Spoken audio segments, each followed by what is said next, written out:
ଭକ୍ତର ଅଳଙ୍କାର ହେଉଛି ଦୁଃଖ। ଆପଣ ଯେତେ ମୋ ପ୍ରଭୁକୁ ପ୍ରାର୍ଥନା କରିବେ ମା, ସିଏ ଆପଣଙ୍କୁ ସେତେ ଦୁଃଖ ଦେବେ। କାହିଁକି କହିଲେ?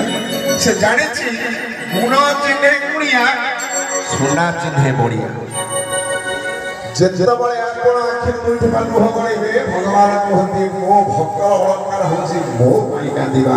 ଆରେ ପୁଅ ପାଇଁ କାନ୍ଦିଛ ତମେ, ସ୍ତ୍ରୀ ପାଇଁ କାନ୍ଦିଛ ତମେ, ସ୍ୱାମୀ ପାଇଁ କାନ୍ଦିଛ ତମେ, ସଂସାରର ମାଲିକ ଯିଏ ଆମକୁ ସଂସାର କରିଛି